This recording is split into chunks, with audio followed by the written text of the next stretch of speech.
Di balik diplomasi yang retak dan ancaman perang, ada jutaan nyawa yang menggantung di Gaza. Ketegangan Turki-Israel bukan sekadar perebutan pengaruh, tetapi kisah tentang manusia, luka masa lalu, dan harapan yang terus dihancurkan oleh konflik tanpa akhir. Simak video ini hingga akhir, dan semoga yang subscribe dilancarkan rezekinya. Ketegangan antara Turki dan Israel kembali mencapai titik panas dalam skala yang belum pernah terlihat sejak 1 dekade terakhir. Semua bermula ketika Ankara secara terbuka mengumumkan kesiapannya mengirim 2.000 pasukan dalam misi perdamaian di Gaza, sebuah langkah yang disebut sebagai komitmen kemanusiaan namun dipersepsikan sangat berbeda oleh Tel Aviv. Israel menolak mentah-mentah, menyebut kehadiran tentara Turki bukan hanya tidak diperlukan, tetapi juga dianggap mengancam operasi militer yang sedang mereka jalankan. Penolakan itu menimbulkan gelombang pertanyaan di dunia internasional sekaligus membuka kembali luka sejarah yang belum terselesaikan antara kedua negara. Bagaimana mungkin dua negara yang dulu digambarkan sebagai sekutu strategis kini berdiri di ujung jurang ketegangan yang siap melebar kapan saja? Pertanyaan ini menjadi relevan karena apa yang terjadi bukan sekadar gesekan diplomatik biasa. Ada dinamika emosional, historis, dan politik yang tumpang tindih membentuk suasana kecurigaan mendalam di kedua belah pihak. Turki merasa memiliki tanggung jawab moral terhadap Palestina, sementara Israel menilai langkah Ankara sebagai gangguan langsung terhadap keamanan nasionalnya. Hasilnya adalah konfrontasi simbolik yang berpotensi berubah menjadi konflik regional yang jauh lebih rumit. Situasi panas hari ini kontras dengan masa keemasan hubungan Turki-Israel di akhir abad ke-20.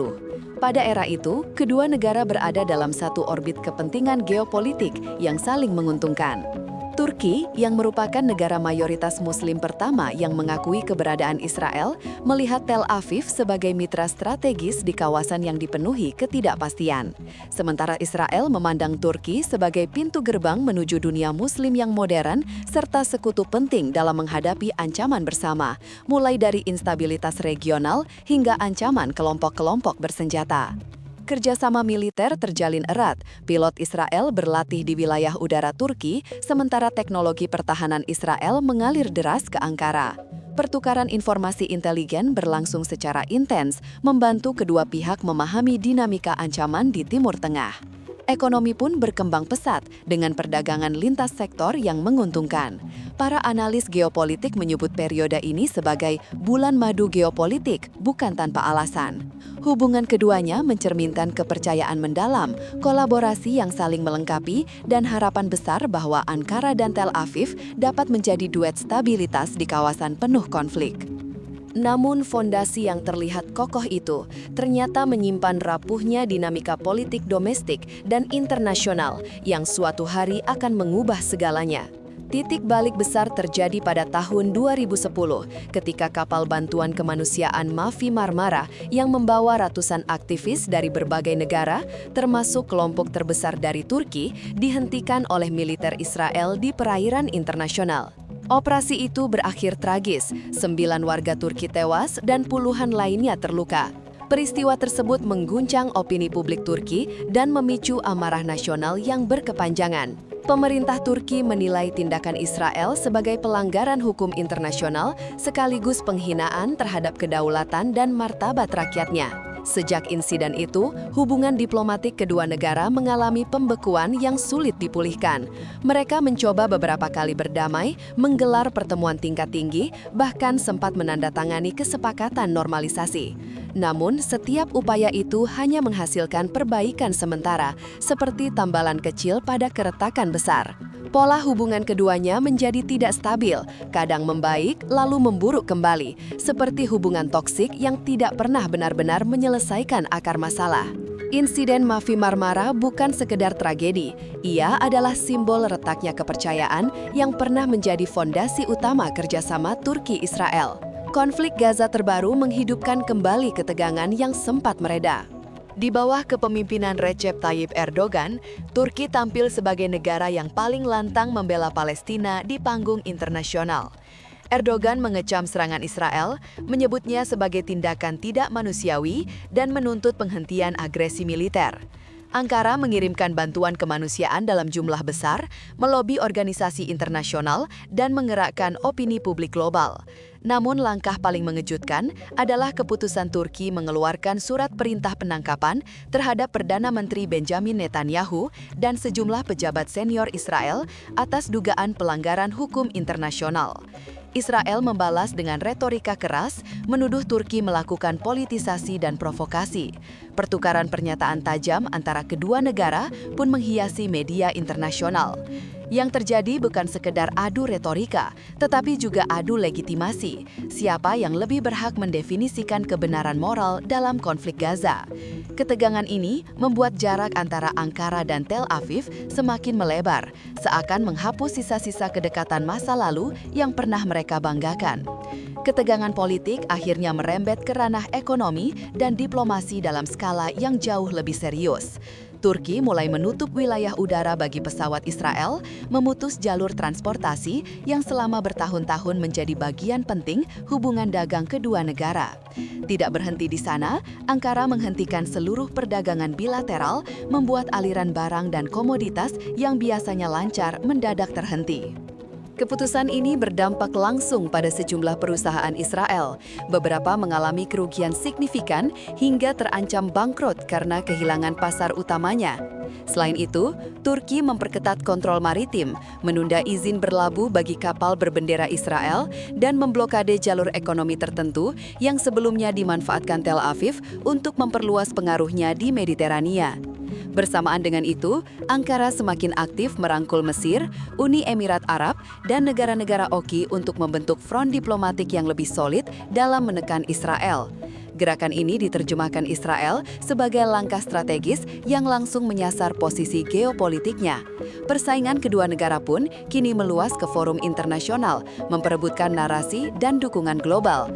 Dengan demikian, konflik keduanya tidak lagi berada di tingkat retorika, tetapi telah berubah menjadi upaya sistematis untuk saling membatasi ruang gerak politik dan ekonomi. Di Israel, persepsi terhadap Turki mengalami perubahan drastis dalam 1 dekade terakhir. Jika dulu, Ankara dipandang sebagai mitra strategis yang dapat diandalkan, bahkan menjadi pintu masuk Israel ke dunia Muslim modern, kini negara itu dianggap sebagai ancaman yang semakin sulit diprediksi. Beberapa pejabat tinggi Israel secara terbuka menyebut Turki sebagai musuh paling berbahaya, bukan karena kekuatan militer semata, tetapi karena kemampuan Ankara menggerakkan opini global, memimpin blok negara-negara Muslim, dan menciptakan tekanan politik berlapis di tingkat internasional. Posisi Turki sebagai anggota NATO membuat kalkulasi Israel semakin rumit. Menyerang Turki secara langsung bukanlah opsi yang bisa diambil tanpa memicu resiko geopolitik berskala besar. Pasal 5 NATO memandatkan bahwa serangan terhadap satu anggota dianggap sebagai serangan terhadap seluruh aliansi, sesuatu yang berpotensi menyeret Amerika Serikat, Inggris, Prancis, dan negara Eropa lain ke dalam lingkaran konflik. Meski begitu, Israel tetap percaya diri bahwa kekuatan teknologinya, pengalaman militernya, dan dukungan mendalam dari Washington memberikan jaring pengaman strategis. Hubungan khusus Israel-AS menjadi faktor yang menahan Tel Aviv dari kewaspadaan berlebih, sekaligus membuat Ankara semakin berhitung dalam setiap langkah. Pada akhirnya, kedua negara bergerak di dalam lingkaran penuh kecurigaan, di mana sinyal diplomatik sering diterjemahkan sebagai ancaman potensial. Jika dilihat dari peta kekuatan militer, Turki dan Israel adalah dua kekuatan yang setara, tetapi memiliki karakter yang sangat berbeda. Turki unggul dalam jumlah personel militer, baik pasukan aktif maupun cadangan, dengan kekuatan darat yang masif dan infrastruktur pertahanan yang terus berkembang pesat. Negara ini juga memiliki kemampuan produksi alutsista lokal yang semakin mandiri, dari drone Bayraktar, tank Altay, hingga kapal perang kelas Istanbul. Kekuatan geografis Turki menjembatani Eropa dan Asia, memberikan keuntungan strategis dalam mobilisasi pasukan, kontrol perdagangan energi, serta posisi defensif di kawasan Mediterania dan Laut Hitam. Di sisi lain, Israel tidak bertaruh pada kuantitas, tetapi pada kualitas. Negeri itu dikenal sebagai salah satu produsen teknologi militer paling maju di dunia. Iron Dome yang mampu menangkis roket jarak pendek, sistem Arrow yang menghalau rudal balistik, jet tempur F-35 hasil kerjasama dengan Amerika Serikat, serta kemampuan cyber warfare yang sejajar dengan negara adidaya. Selain itu, Israel dipercaya memiliki persenjataan nuklir meski tidak pernah dikonfirmasi secara resmi, komponen strategis yang langsung mengubah perhitungan setiap potensi konflik. Pengalaman tempur Israel juga jauh lebih konsisten dengan operasi militer reguler di Gaza, Suriah, dan Lebanon yang melatih pasukannya dalam kondisi tekanan tinggi. Dengan komposisi seperti ini, potensi konflik Turki-Israel tidak akan sekedar ditentukan angka inventaris, tetapi oleh strategi, inovasi, dan kemampuan bertahan masing-masing pihak dalam menghadapi skenario ekstrim. Ketika menilai kemungkinan pecahnya konflik, para analis mengerucutkan prediksi pada dua skenario utama yang dinilai paling realistis. Skenario pertama adalah terjadinya perang proksi, yakni ketika Turki dan Israel tidak berhadapan langsung, tetapi saling berhadapan melalui kelompok atau milisi yang mereka dukung di negara ketiga. Suriah menjadi kandidat paling jelas untuk medan konflik ini, mengingat kedua negara telah lama mempertahankan kepentingan yang bertabrakan di wilayah tersebut. Gaza juga memiliki potensi besar menjadi titik gesekan, terutama jika aktivitas militer Israel dinilai merugikan peran Turki sebagai penyokong utama bantuan kemanusiaan. Bentrokan kecil, serangan udara, atau serangan balasan bisa berkembang menjadi krisis diplomatik yang berulang. Skenario kedua adalah konflik langsung berskala penuh. Kemungkinannya kecil, tetapi tidak sepenuhnya mustahil, mengingat ketegangan yang terus meningkat dan dinamika internasional yang berubah cepat. Dalam konflik terbuka, Turki memiliki keunggulan dalam jumlah pasukan dan kekuatan darat, namun Israel hampir pasti akan mengandalkan dominasi udara dan teknologi presisi tinggi sebagai senjata utama. Jika situasi berubah ekstrim dan Israel merasa terancam secara eksistensial, opsi nuklir, meski tabu, mungkin akan masuk ke meja perhitungan. Kedua skenario ini menunjukkan bahwa apapun bentuk konfrontasinya, konsekuensinya bagi kawasan akan sangat besar dan berpotensi mengguncang stabilitas regional. Banyak pengamat melihat bahwa hubungan Turki-Israel kini sedang bergerak menuju sebuah perang dingin baru, bukan perang yang ditandai ledakan senjata, tetapi benturan kepentingan yang berlangsung sunyi, panjang, dan sangat strategis. Persaingan ini tidak akan meletup di medan perang terbuka, melainkan berjalan melalui serangkaian manuver diplomatik, tekanan ekonomi, operasi intelijen, dan dukungan terhadap kelompok proksi di berbagai titik konflik. Dalam bidang ekonomi, Turki sudah membuktikan bahwa pemutusan perdagangan dan pembatasan akses maritim dapat memberikan tekanan signifikan pada sektor-sektor tertentu di Israel. Di ranah diplomasi, Ankara semakin aktif memobilisasi Liga Arab, OKI, dan negara-negara Muslim untuk meningkatkan tekanan kolektif terhadap kebijakan Israel. Sementara itu, Israel memperkuat hubungan dengan negara-negara yang berada dalam orbit strategis Amerika Serikat, termasuk Yunani, Siprus, dan negara-negara Teluk tertentu yang melihat Ankara sebagai ancaman baru. Dalam arena konflik proksi, pergerakan di Suriah, Lebanon, dan Gaza akan terus menjadi indikator utama ketegangan keduanya. Perang dingin ini tidak akan menghasilkan kemenangan cepat, justru ia akan membentuk pola persaingan jangka panjang yang dapat berlangsung bertahun-tahun, bahkan mungkin lebih lama dari yang diperkirakan banyak pihak.